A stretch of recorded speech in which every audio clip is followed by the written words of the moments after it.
Muy buenas tardes, queridos amigos. Bienvenidos a Vladimir a la Una. Hoy tenemos dos invitados. En la primera parte vamos a conversar con Antonio Di Gianpaolo, quien es firmante de la Constitución del año 1999. Y estuvimos juntos en la Escuela de Comunicación Social también de la UCB en el siglo pasado. De ahí salimos. Y estuvimos juntos también en la Asamblea Constituyente, terminando el siglo y comenzando uno nuevo.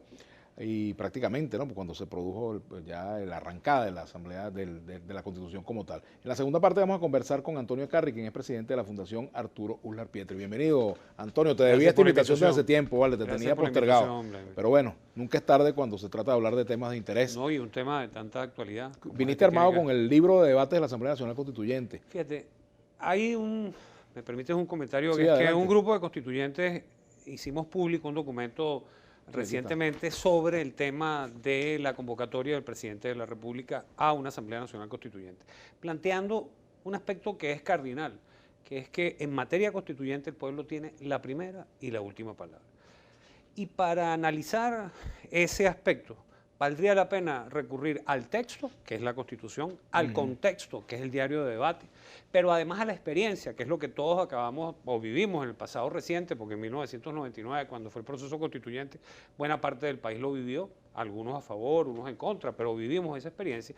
Y finalmente lo que llama el espíritu del constituyente, que es la exposición de motivos de la Asamblea Nacional de 1999.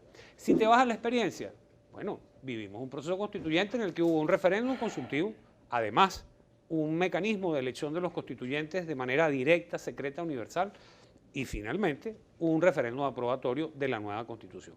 Si vas a la Constitución, dice la Constitución... Hasta las bases fueron sometidas a consideración, las bases de la Constitución. ¿Convoca usted? Fue la primera pregunta, y la segunda fueron las bases. ¿Por qué el poder, cuando no tiene límites, el abuso no conoce fronteras, Vladimir?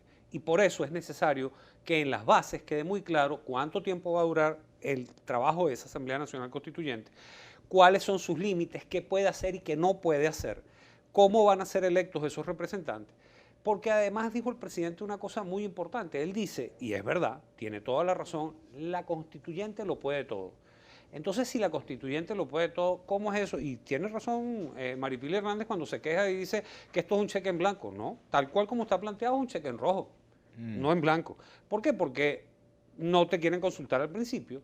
El mecanismo de elección de los constituyentes es una suerte de corralito electoral y finalmente, como la Asamblea Nacional Constituyente es soberanísima, dirá ella cómo es que se va a aprobar la nueva Constitución. Entonces le están diciendo a una gente un mecanismo y un procedimiento y una práctica que además ya la vivió y con las diferencias, con las observaciones, con haber estado en contra o haber estado a favor, vivimos esa experiencia. Ahora, sabemos cómo fue. Tú como parte de esa Asamblea Nacional Constituyente donde estuvimos juntos ahí, Antonio, ¿tú aceptas discutir las condiciones en las cuales se hará esta constituyente o se piensa convocar o para ti no es necesario ni siquiera discutirlo? O sea, porque ahí hay matices. Claro, fíjate tú, yo pienso que nosotros no necesitamos una nueva constitución. Lo que necesitamos es una salida política electoral a la crisis que el país tiene. Si esa salida es, como dijo el defensor del pueblo, una salida electoral y es la constituyente, muy bien, pero tiene que ser una salida de verdad. No puede ser ni una encerrona, ni con cartas marcadas, ni con trampas, tiene que ser abierta. Tenemos que preguntar, el presidente tiene perfecto derecho de iniciar el proceso constituyente, como lo activó, pero... Y él tiene, por supuesto, la facultad de proponer, además de decir, yo quiero rescatar lo que ellos plantearon, pues no lo han escondido además, rescatar los planteamientos de la reforma del 2007. Muy bien. Puede decir además, yo quiero que vayan estudiantes, me parece muy bien, yo quiero que vayan trabajadores, excelente. Pero lo que no puede hacer es imponerlo, tiene que consultarlo. Eso es lo primero. Pero además, en relación a los mecanismos de elección, tú fuiste constituyente, yo también. La Constitución de 1999 dice claramente que la votación es directa, secreta, universal, libre, pero además el voto es personalizado y con representación proporcional. ¿Cómo vamos a cumplir eso con estas bases comiciales, con lo que se ha trascendido? Que todavía de la no se conoce. Está bien, pero esta es una hora crítica, Vladimir, y seguramente dentro de muy poco tiempo vamos a conocer las bases comiciales. El problema, fíjate tú, aunque no se conozcan las bases comiciales, allí uno ha percibido algunas señales, algunos adelantos de lo que sería. Por ejemplo, cuando se habla de los sectores, por ejemplo, lo que dijo el propio Elías Agua ayer en cuanto a que la Asamblea Nacional Constituyente decidirá si se va a consulta o no lo aprobado en ella. Y eso yo no sé en qué parte se Mira, cuando puede yo te decía el texto, soportar una tesis de esta cuando de yo te decía el ¿no? texto y el que es lo que contexto, genera la reacción de Maripilia claro, Hernández. cuando yo te decía el texto y el contexto, tiene que ver con lo siguiente. En la Asamblea, en los debates de la Asamblea Nacional Constituyente, a nadie le quedaba duda de que debía haber una consulta para iniciar el procedimiento, porque es que veníamos de allí. Es que además la propia pregunta que se le hizo en el referéndum del 25 de abril, lo que hizo fue constitucionalizarse en el texto, en el 347. Es decir, convoca usted a una Asamblea Nacional Constituyente para tales y cuales fines, para transformar el Estado, redactar una nueva constitución y producir un reordenamiento de los poderes públicos. Pero además, en la iniciativa, que el presidente sin duda la tiene, pero además la tienen 2/3 partes de los integrantes de la Asamblea Nacional, los cabildos del país y 15% de los electores, yo pregunto lo siguiente. Si aquí 15% de los electores se hubieran puesto de acuerdo y el CNE hubiera recibido la firma, porque esa es otra, ¿no? Ya se convoca directo a la constituyente. Ya nos íbamos a meter en un debate, cualquiera que esté fuera, de que a lo mejor no vamos a tener sistema presidencial, sino parlamentario, y además entonces esa Asamblea Nacional Constituyente va a transformar los poderes, a destituir a funcionarios públicos, y nos vamos a meter en ese debate solo porque 15% lo quiso. Ni 15% de los electores del pueblo, ni el presidente es del pueblo, ni 2/3 partes de la Asamblea Nacional constituyen el pueblo. Tienen sí el legítimo derecho de plantearlo y por supuesto de activar el procedimiento y de decir cuáles son los fines, para qué quieren el proceso constituyente, pero es el pueblo en una consulta popular quien debe decidir. Sin embargo, Antonio, puede ocurrir que a pesar de todo lo que tú estás diciendo, siga adelante esta iniciativa, que es lo que pareciera va a ocurrir, que esta iniciativa sigue a pesar de las opiniones en contra. ¿Qué pasa si se consolida una convocatoria y unas deliberaciones de la Asamblea Nacional Constituyente bajo esas condiciones? ¿Y qué pasa si, por ejemplo, se consolida también la idea de que la Constituyente no consulte a la gente? Una cosa gravísima, porque además ¿Qué va a pasar, perdón, con la Constitución, con esta que está aquí? Claro.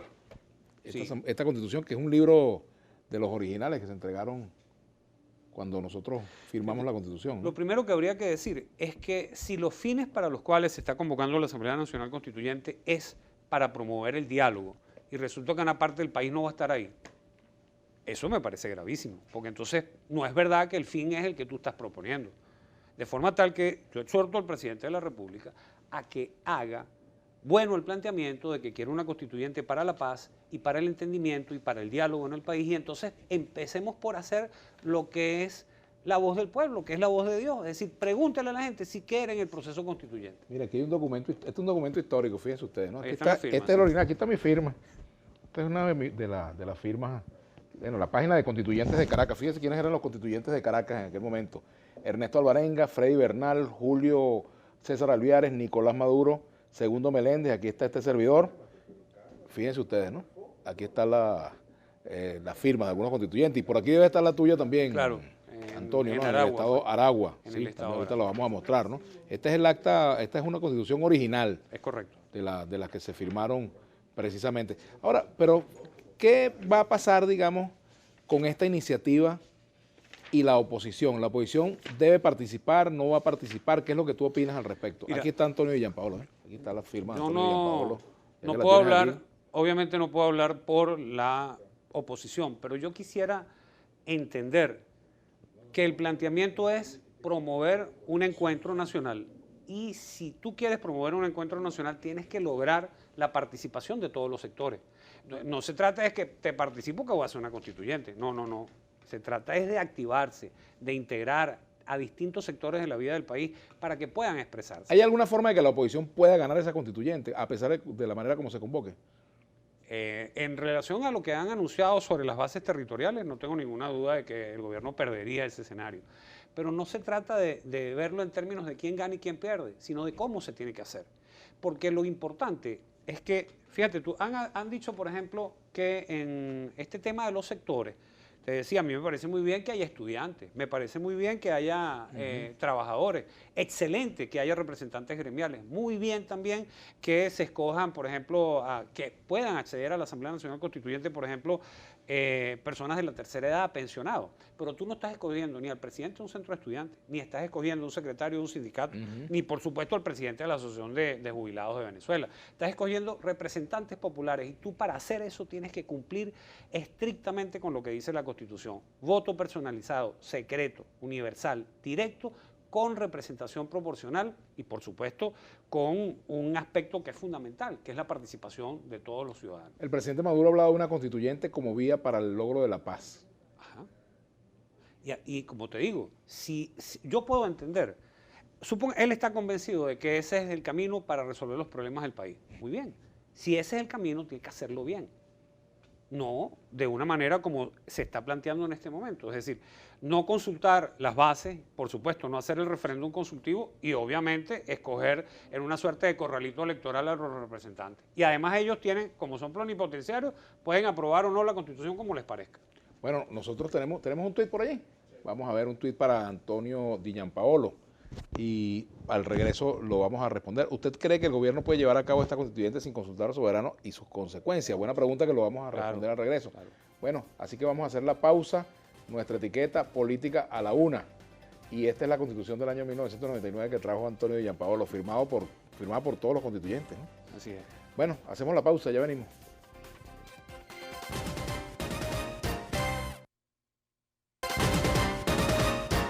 Bueno, continuamos con Antonio Di Gianpaolo, comunicador social, constituyente del año 1999. Antonio, hay una pregunta pendiente por aquí de @BolívarDivisa. ¿Usted cree que el gobierno puede llevar a cabo esta constituyente sin consultar al soberano y sus consecuencias? Bueno, no, en materia constituyente el pueblo tiene la primera y la última palabra. Por aquí están hablando de un magistrado del Tribunal Supremo de Justicia que estaría, digamos, en contra de la Asamblea Nacional Constituyente. Ya vamos a dar detalles de esta información. Vamos a dar detalles en pocos momentos. Bueno, pero vamos a ver también aquí otras preguntas que vienen en el Twitter para Antonio Di Gianpaolo. Y uno tiene que ver que pregunta por aquí, ¿por qué estamos hablando de la constituyente? Dice José Peña Romero, si hay que preocuparse primero por las elecciones de gobernadores y alcaldes. Fíjate, el país está sumido en un torbellino político, económico y social, una grave crisis. Y hay un planteamiento, por ejemplo, en el campo de la oposición que ha dicho elecciones generales. Bien, del otro lado, el gobierno ha puesto sobre el tapete el tema de la constituyente. Y si no hay un proceso electoral, han dicho, bueno, la constituyente es elección, sí, la constituyente es elección, si se hacen como Dios manda. Y sobre eso no hay mucho que inventar, porque efectivamente vivimos un proceso constituyente en el pasado reciente, pero además lo decía, el contexto, es decir, el diario de debates claramente recoge lo que es planteamiento de la participación en la toma de decisiones del pueblo, pero además el espíritu del constituyente, Vladimir, que es la exposición de motivos, claramente señala también que es necesario recurrir a que esas decisiones sean avaladas y respaldadas y que el pueblo decida su destino a través de mecanismos de participación popular. Aquí dice Asle Josif, mi pregunta es si a juro se da la constituyente, pasando por encima de todos, ¿cuánto durará el proceso y se retrasarán las elecciones? Fíjate tú, no han dicho cuánto tiempo dura. Además, podría ser, digamos, renovable, como han hecho con este tema de los estados de excepción, renovándolas, ¿no? Entonces tú le puedes decir, bueno, puede estar 6 meses o 1 año en ejercicio y lo renueva. O sea, si se está buscando un mecanismo para salir de la crisis, tiene que ser con sinceridad, tiene que ser de verdad generando condiciones para el entendimiento, no de esta forma en la cual, de nuevo, vamos a una confrontación un poco como los tiempos de Guzmán Blanco, eso que dijimos federalismo porque aquellos dijeron centralismo, ¿no? Es decir, el antagonismo político no nos puede seguir poniendo en este camino en el cual lo más importante no sea la suerte y la historia de la patria. Luis de Boul, ¿por qué nadie habla del decreto 355 del TCJ que elimina el voto secreto para la prostituyente? Esta es una sentencia que tiene que ver con las juntas parroquiales, un reclamo que venían haciendo las juntas parroquiales hace tiempo en cuanto a su legitimación, al hecho que no debían desaparecer, pero ahora están hablando, en esa sentencia se habla de que pueden ser electas prácticamente en segundo grado, claro, lo cual sería un precedente absolutamente peligroso. Y es contrario a lo que dice la Constitución. Por supuesto. Además, yo quiero, sobre este tema del TCJ, plantear lo siguiente. Fíjate, el TCJ tiene que jugar un papel fundamental aquí. Pero ha dicho el presidente, o sea, podemos tener confianza en el TCJ tal cual como hoy en día está conformado, sobre todo en función de algunas de sus últimas decisiones, incluso en relación a aquellas que tenían que ver con haber eliminado la inmunidad parlamentaria y haberle conferido al propio presidente poderes y competencias que correspondían a la propia Asamblea Nacional. El TCJ, es decir, la Sala Constitucional, que podía era aclarar su sentencia, resulta que lo que hizo fue ponerle típex, porque es que no se podían aclarar. ¿Cómo tú aclaras que no hay inmunidad parlamentaria? ¿Cómo tú aclaras que las competencias del Poder Legislativo fueron a tener al Poder Ejecutivo, por ejemplo? No aclares que oscurece. Sí, eso no se podía aclarar. Antonio, así que bueno, tipes con eso. Una reflexión a propósito de una pregunta que hace Garbán Domingo. Pregunta al entrevistado si con la aprobación de la ANC aparecerán las medicinas, comida y reina la seguridad. Más allá de la constituyente, más allá de ese debate en torno a si debe ir, si no debe ir, en qué condiciones, ¿cómo hacemos? Te pregunto ya de venezolano a venezolano, ¿cómo hacer para detener la irracionalidad, la violencia, la represión, el clima de confrontación? O sea, ¿cómo hacemos para regresar a un momento en el cual podamos resolver las cosas de otra forma? Yo creo que tiene que haber señales muy claras. Por ejemplo, volviendo al tema mismo de la constituyente, la comisión que se designó, una comisión que es roja-rojita, es decir, la constitución de 1900, la comisión presidencial de 1999, por Dios, ahí estaba... Bueno, Jorge Lavarría, Osvaldo Vares Paz, Ricardo Conbella, etcétera, ¿no? Es decir, el nivel de amplitud no está ahora. Es decir, entonces, tiene que haber señales en lo político, señales en lo económico. El presidente dijo, por ejemplo, oye, no hay losartán, por Dios, no hay insulina, ¿no? Y el presidente dijo, vamos a buscar la ayuda a través de la ONU. Ha pasado el tiempo y todavía no se ha materializado eso, ¿no? Por ejemplo. Pero además tiene que haber condiciones en lo político, tema de las inhabilitaciones, la cantidad de presos políticos, con ese eufemismo ahora que dicen, no, son políticos presos, ¿no? Esas son cosas que son necesarias resolver si tú quieres construir un clima de entendimiento en el país. Aquí también dice Virgilio Alvarado, la Constitución no tiene la culpa del fracaso chavista, no es la flecha, es el indio el que hay que cambiar, dice. Mira. Daría Brito, está contento porque tu firma aparece en la mejor Constitución del mundo, defiéndela en nombre de todos los venezolanos. Bueno, yo trato de poner mi punto de vista y Antonio también con su posición. Si en 1999 fueron 131 constituyentes, ¿por qué proponen 500? Es una buena pregunta, ¿no? Bueno, yo creo que el número de gente, menor discusión. Claro, yo, ¿no? El número es sin duda muy complejo, pero más que el número me preocupa la forma de escogerlo. Sin duda que si no es un procedimiento en el cual la totalidad de los miembros resultan electos a través del voto directo, universal, secreto, y además no hay representación proporcional que lo dicta, y el voto tiene que ser realmente personalizado. Si esas cosas no se cumplen, bueno, estamos escogiendo cualquier otra cosa menos una Asamblea Nacional Constituyente. Alberto Rodríguez, última hora, magistrado de la Sala de Casación Penal del TCJ, Danilo Mojica, se pronuncia en contra de la constituyente de Maduro. Dice por aquí. Ajá.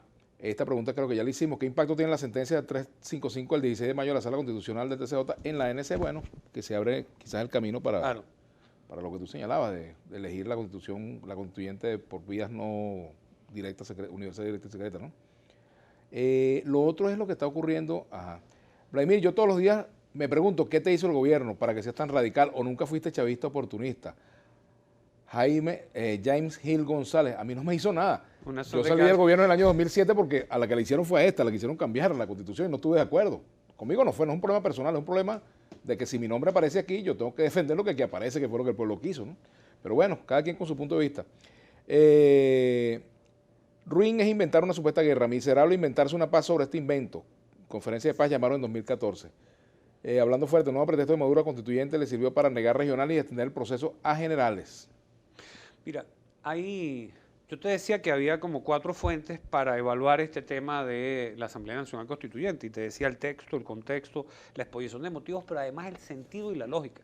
Por Dios, si para una enmienda, para borrarle una coma, tú sabes que hay una frase ahí que dice oficiales generales. Así. Ajá. Yo recuerdo ese debate. Bueno, oficiales generales, coma, ¿no? Entonces, para quitarle esa coma, para que fueran oficiales generales, por ejemplo, que es una enmienda, una simple enmienda, supongamos, tú tienes que ir a una consulta popular. Pero es que incluso Chávez lo dijo en un video que está circulando. También no porque él lo diga, sino que efectivamente él lo dijo.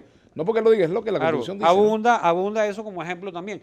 Pero entonces, para cambiar una palabra, tú tienes que hacer un referéndum aprobatorio.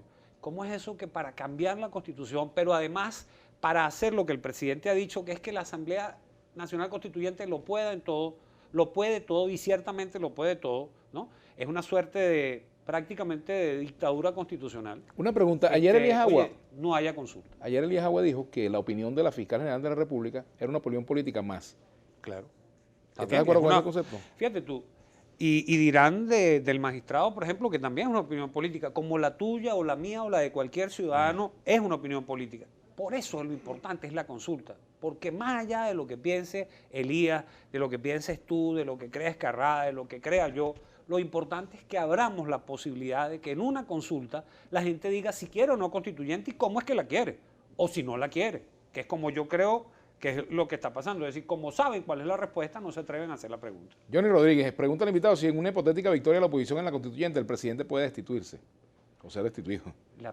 La Asamblea Nacional Constituyente lo puede todo.